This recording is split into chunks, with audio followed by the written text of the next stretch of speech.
I'm not gonna lie to you, that tastes really good.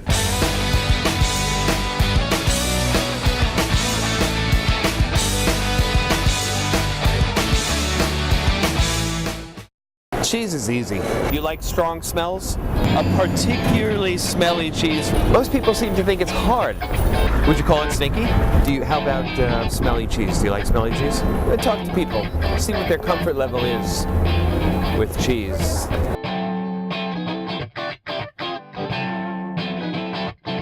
I'm David Rosengarten. Welcome to Cheese 101.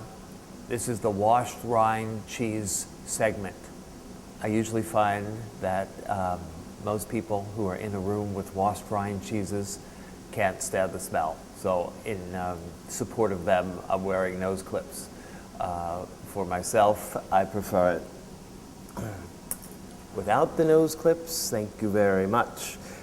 Washed rind cheese is one of my favorite categories of all. It's kind of special. What they do is they create basically a soft cheese. And it could be cow's milk, it's usually cow's milk. It could be sheep's milk, sometimes goat, but usually cow. And then they, well, wash it is pretty literal and pretty correct. They wash it. They bathe the outside of this cheese. Now this cheese already has a light rind. Then they bathe that rind over a period of days or even weeks, sometimes with beer, sometimes with hard cider, sometimes with brandy. There's a type of brandy in France that's called Marc, M-A-R-C, Marc. And there are many cheeses in France that are washed with Marc. Anyway, when the cheese is washed with Marc, or wine, or brandy, or anything, what happens is the bacteria that are on the surface of the cheese, on the outside, already on the rind, they start to eat the wash. Yes, they drink the marc, they drink the brandy, these little small animals, these bacteria. And then, you know what happens when living things eat living things? Other things come out of those living things. Poop, as we say in French. This is basically bacteria poop on the outside of these cheeses. And it smells like hell, but it's a hell that I want to go to. Really funky. I mean, poopy diaper is a very accurate description. This one that I have right here is a, look at the funk that this has gone through. This is actually a sheep's milk cheese from Corsica, and it has undergone the process, but I can tell it's kind of a little bit too firm for my taste. This is a cow's milk, typical, washed rind cheese from the Champagne region of France. The cheese is called Langres. Interestingly, since it's from the Champagne region, the tradition is to make this cheese, and you can see the nice color that all washed rind cheeses get. That's one of the ways you know the category, kind of orange or reddish. They always made this with a little depression in the cheese. And the reason they did this is because when you serve this cheese, you're supposed to put a little squirt of champagne on top of it. And then you cut into the cheese, and that champagne kind of gurgles in and runs all over the cheese and gives it a nice little flavor lift. It's nice looking cheese, but I like my washed rind cheese to be younger than that and really runny. All right, now this guy I have high hopes for. He is from Quebec, and there's some excellent cheese being made today in Quebec. This particular cheese is called Magie de Madawaska. I have no idea why, but I do know that it's got the right feel on it. Hard, hard. This feels like a waterbed. That's what it should feel like. Some people say like the webs between your fingers should feel like that as well. That's kind of how it feels. Let's go in. I want it to run. If it were to run, I would be very happy. That would be enough for me for today if it were to run. Alors, it doesn't run, but it is creamy. Let me give it a taste. Creamy is nice. I mean, it's nice. I would eat this. I would buy this, but I wanted to like spill its guts all over the counter.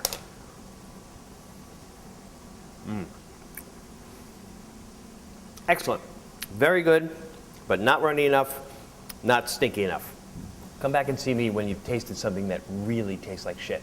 From what I understand, the smellier the cheese, the better it is. It smells worse than my dog shit. I like the stinkier the better. how to make a mayonnaise. Egg yolks, oil, lemon, salt, food processor. First, combine the egg yolks and the lemon juice in the food processor. From here, add your oil just a little bit at a time, starting with a few drops and working your way towards a tiny stream. The further along you get, the more oil you can pour in.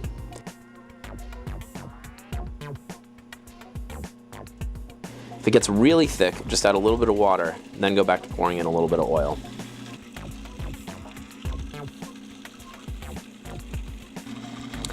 It should have a nice ribbon consistency. If it starts to look like water, it's broken. You added too much oil too fast and you'll want to start over. But if it looks like this, you did perfectly. Now go make a sandwich.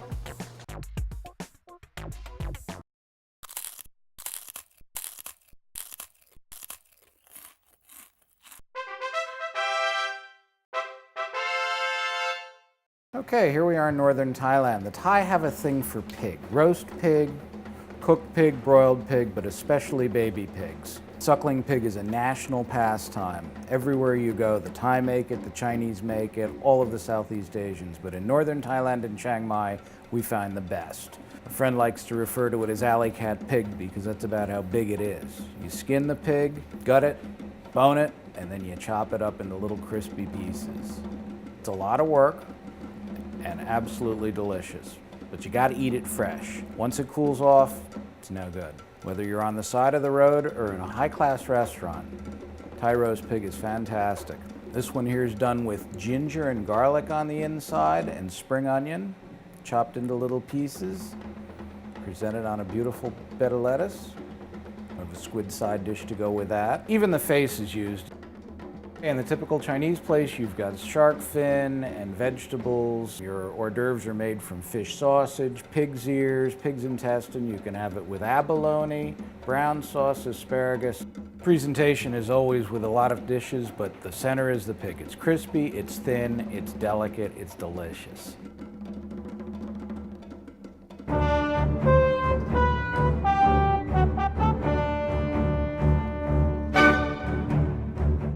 Yo, Ted, how you doing? I'm doing very well. Good How to are see you? you. How you been? Everything been well? I've been very well. I've been working a lot. I've been flying a lot. I took the red eye to get back here from San Francisco. They don't look great at all. My secret? Narcotics. Yeah, it's a bit, Absolutely. Any particular brand that you're recommending, or? Well, you know, I don't have any pharmaceutical deals now, do I? It starts with an A. The red eye special, the Ambien and one gin and tonic. Only one. Excellent, and maybe a Cosmopolitan in honor of Kim Cattrall. I'm so excited for her. I've been working 24/7. I haven't been able to go yet. Have you seen it? Yeah, I have not seen it yet, but I'm anxious to, of course. Absolutely. Listen, you know, I'm doing this for Devour.tv and also for your old stomping grounds, BravoForFoodies.com. BravoForFoodies.com. Yes, excellent. Now, are you up for an award tonight? I'm going to be presenting along with Jay from the chocolate company the award for books. Okay, great. Which should be fun. You know, once again, that I love the cookbook that you came out with a couple years ago. Remember, we interacted about that? Absolutely, yes. It was very gracious of you to do that. The funny thing is that in the script they described it as a new cookbook, which I'm not going to dispute. It's Right. new. It's my newest one. Right. So go out right now and buy Ted's new cookbook, which is called? It's called The Food You Want to Eat. Okay. You could buy like 10 of his 10 cookbooks, and I just buy one of mine. That's all I'm asking. Joint deal. We can work this out somehow. And Yeah, you make the recipes, and I'll write something funny. And you bring the narcotics. And there you go. It's a perfect recipe. Deal. Have a great day.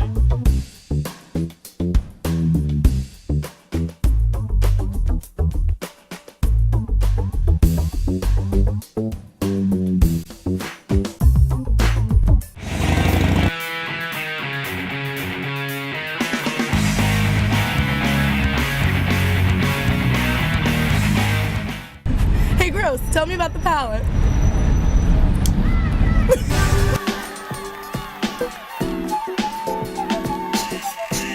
And what the palate is, the tongue, or the fancy word, palate. When you taste the wine, you gotta look at the wine, you're gonna smell the wine, but ultimately, you're going to taste the wine.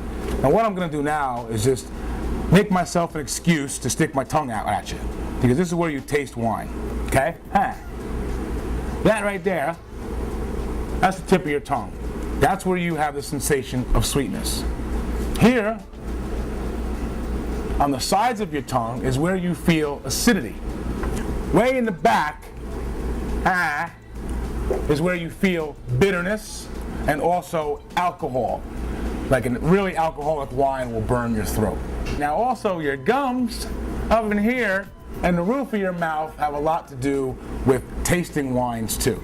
In wine, there's 3 out of the 4 tastes. Sweet, sour, bitter, salt. There's no salt in wine, so all you taste is sweet, sour, and bitter. Sweetness, acidity, tannin. Now there's another part of the tongue that never gets the respect it deserves in science books, but it means a lot with wine. Right here. That's the center of your tongue. There's no flavor perceptors there, but that is where you will feel the weight of the fruit. Right in the center of your tongue. Hope you learned something today. This is John Grossweiler. Always be passionate, never pretentious.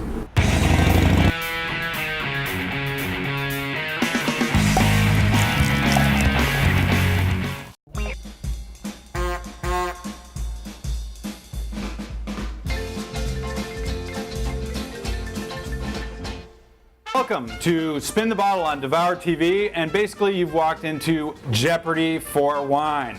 Essentially we have 6 categories which will remain the same during this game. The point system, we will be tallying up the points which our contestants will be winning if they answer the question correctly. If at any time during the game they find that they are falling woefully behind, they have a number of glasses in front of them to help them relax and gain a few more points. So, let's not waste any time. Let's meet our 3 contestants. Jonathan. I'm a 6-year veteran of the United States Marine Corps. I'm a 2006 graduate of the Diploma Wine and Spirits program, and I'm a current state corrections officer in New Jersey. Thank you very much. Sean Denis. I work for Cornerstone Communications and work for Wine PR, and will start diploma next year. The always lovely and better dressed than me, Christy Canterbury. Hello, I am the National Wine Director for Smith & Wollensky Restaurant Group. Okay, so we've decided that in order to determine who is going first, we are going to spin the bottle.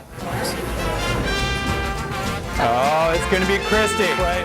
Christy Canterbury. Miss Canterbury, would you care to choose a category? I'll take Chem Lab for 10. Chem Lab for 10. Where are we? This is good gas when making sparkling wine at any time. Yes, Miss Canterbury. Carbon dioxide. Carbon dioxide is the correct answer. Miss Canterbury, you have the floor. Oh, lovely. Chem Lab for 20. This is not a topic that I followed very closely in school, but when grapes change color. Yes. Veraison. Veraison is correct. It is not a disease, it's when grapes change color. Chem Lab for 30. Chem Lab for 30. Fingers on the buttons. Crystals often mistaken for shards of glass in a bottle of wine. Tartrate. Tartaric crystals. She's wiping the floor with you guys, man. This is my weakest spot. That's why I'm like, push it, push it. Keep going. Okay, so we're going for 40, are we? For 40 points. When grapes don't develop after bad flowering. Millerandage. No, Millerandage is not the answer. What is Couleur? Couleur. Mispronounced, but correct. Jonathan now has the floor. Would you like to pick the next category? Gilbert grape, please, for 10. Gilbert grape. A genetic mutation of Pinot Noir, popular in Italy. Yes. What is Pinot Grigio? Pinot Grigio is the correct answer.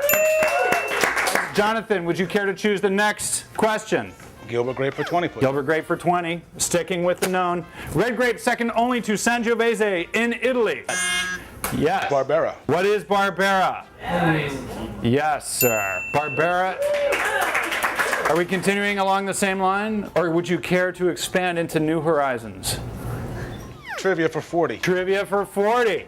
The number of bubbles in a standard bottle of champagne. Yes. 2 million. That is incorrect.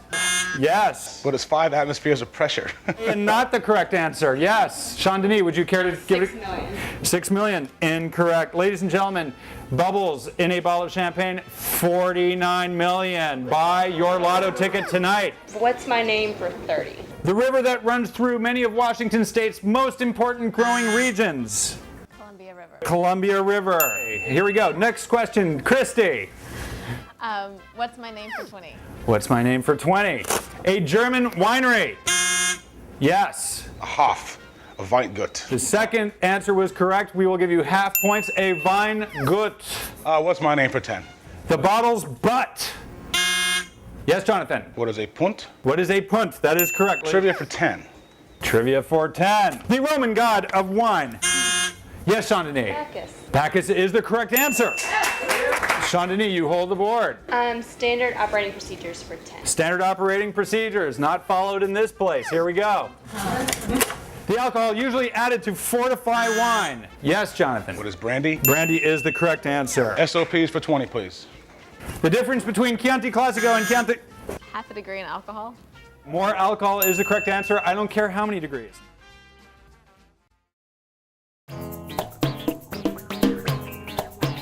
How's the corn? Corn's pretty amazing. I just polished off 2 even 3. Anything specific you usually order? I just ate 1 corn. For the corn? I didn't come here for the corn. What's your favorite dish? The corn. Corn? By far the corn. And then, how does the corn rank? Definitely on the top. Hi, I'm Philippe Newland with Devour TV's Top 50 Dishes New York City, and today we're in Soho at Cafe Habana, where we're going to try out Chef Alfredo Teco's Mexican grilled corn. Come on. Si a Philippe no le gustó el elote, lo voy a invitar a luchar.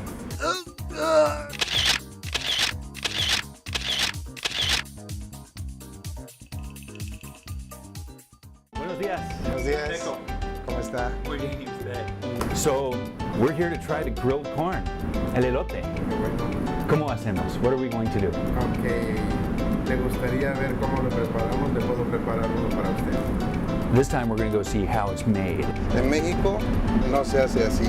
Okay, so in Mexico it's not done like this. No, en México se hace con cáscara. Okay, with the husk. Le voy a mostrar. ¿Y a ti te gusta más así? No. Cuéntame.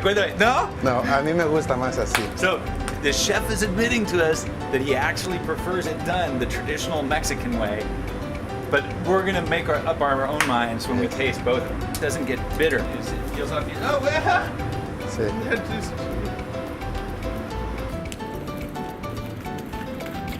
Fácil que podemos hacer. Traditional Mexican, Cafe Habana style. So now you're putting on mayonnaise, No, right? sí, ahora le vamos a poner mayonesa. Okay. Queso cotija. Cotija. ¿Esto es el queso cotija? Cotija. Cortija. Cotija. It's more easily found, a little bit less expensive. Queso añejo is what they would traditionally use in Mexico, but it's very hard to find here in the States. Realce un poco el color, sí. So a little bit of color on the plate. Sí. Chile piquín. Okay, cuéntame. What is El chile piquín es un chile en México que se usa para este. Okay, so it's going to be a spicy pepper. ¿Y es grande o chico? ¿Cómo es? El chile piquín es un chiquitito. Chiquitito. So sí. the smaller pepper Pero tends es to be muy, hotter, muy, right? muy picante. Okay. Sí. Okay, let's do this. Here we go. Okay, chef. So Mexico versus Havana. Here we go. Show me how you eat it. Okay, the best way to eat the corn. A little bit of lime. Primero tiene que poner un poco de lima. Okay. Para realzar el sabor. I'm gonna start at the very tip because that's where it's sweetest. I don't care how much of this stuff gets stuck in my teeth. It is so good. The cheese. The way it's so sour with the sweetness of the corn, and then at the end, the pop of the PB. Oh, that's outstanding.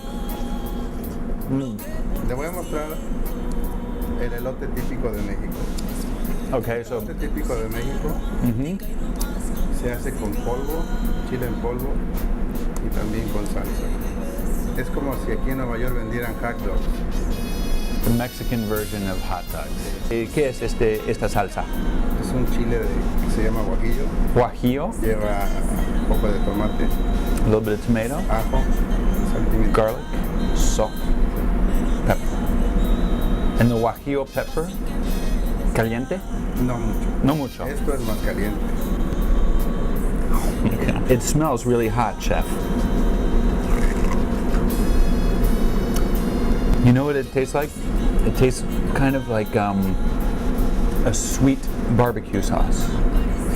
Así es la idea? Muy rico, sí. Sí. I don't know which of the two I like better. They're different because this beautiful corn that was done in the husk has sort of this gentle sweetness about it.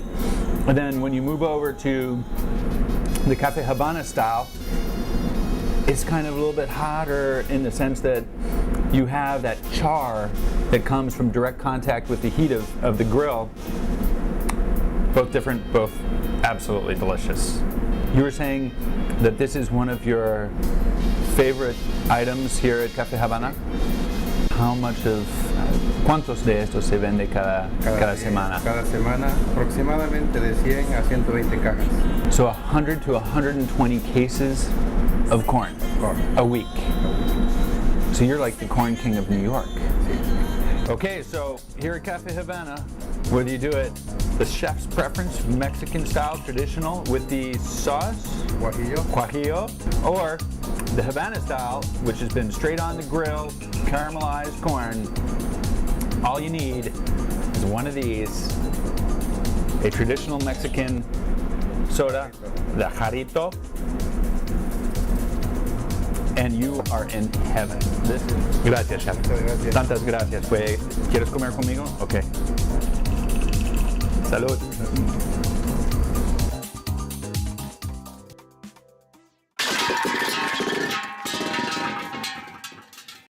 How to sear fish. Fish fillet, oil, salt, pepper. First, trim each fillet to the right serving size. You want to wick the moisture off the skin of the fish so it'll fry better, so go ahead and just place it right on a paper towel. You'll also probably want to pull the pin bones out. You can leave them in and your fillet will stay a little more moist, but if you pull them and don't overcook your fish, it should still be just as good. If you leave the skin on, you want to very lightly score it. When the skin hits the hot pan, it tends to curl up so you get burnt edges and an uncooked center. Scoring makes the skin curl up in smaller sections, so it crisps up much more evenly. Now go ahead and turn your heat on, season your fish, add your oil. Once you place the fish in the pan, don't move it until it's ready to be moved. Otherwise, you'll tear the skin.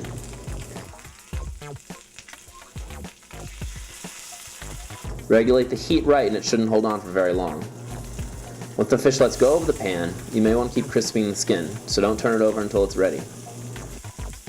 Once it's cooked to the right doneness, grab a little compound butter and dig in.